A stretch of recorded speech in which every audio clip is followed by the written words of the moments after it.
Merci. Bienvenue dans cette nouvelle capsule qui nous permet d'aborder ce que nous appelons les sujets à alternative. Souvent, l'alternative est visible et par moments, l'alternative est cachée. Mais les trois sujets, à titre d'exemple, que nous avons pris, sont des sujets dans lesquels vous avez les deux alternatives bien présentes et bien présentées. Comment on peut modéliser ce type de sujet? Voici la formule mathématique, si on peut l'appeler ainsi, qui peut caractériser l'ensemble de ces sujets à alternative. A égale à X ou Y. Prenez le premier sujet. L'État est-il l'ami ou l'ennemi du citoyen? L'État ici, c'est A. X ici se rapporte à ami et Y ici se rapporte à ennemi. Nous avons la même logique de construction pour ce qui est du deuxième sujet. L'homme est-il un être de nature? L'homme comme A, être de nature comme X, être de culture comme étant Y. L'homme est-il un acteur ou un spectateur de l'histoire? L'homme ici comme A, acteur comme X et spectateur comme Y. Il y aura des situations, il y aura des sujets où on va vous présenter une seule face de la médaille. L'homme est-il acteur de l'histoire?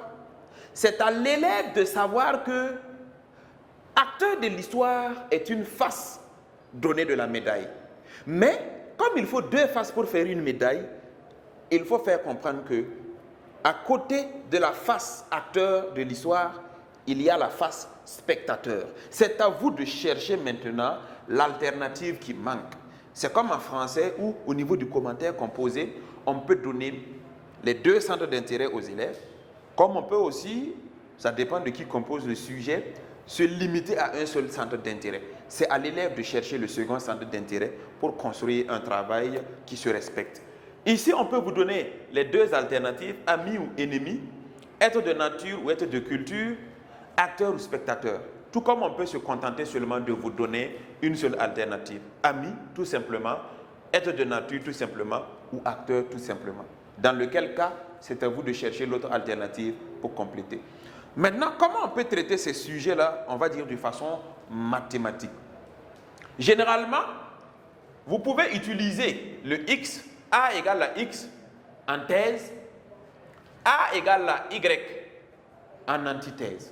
Et ça marche, c'est cohérent.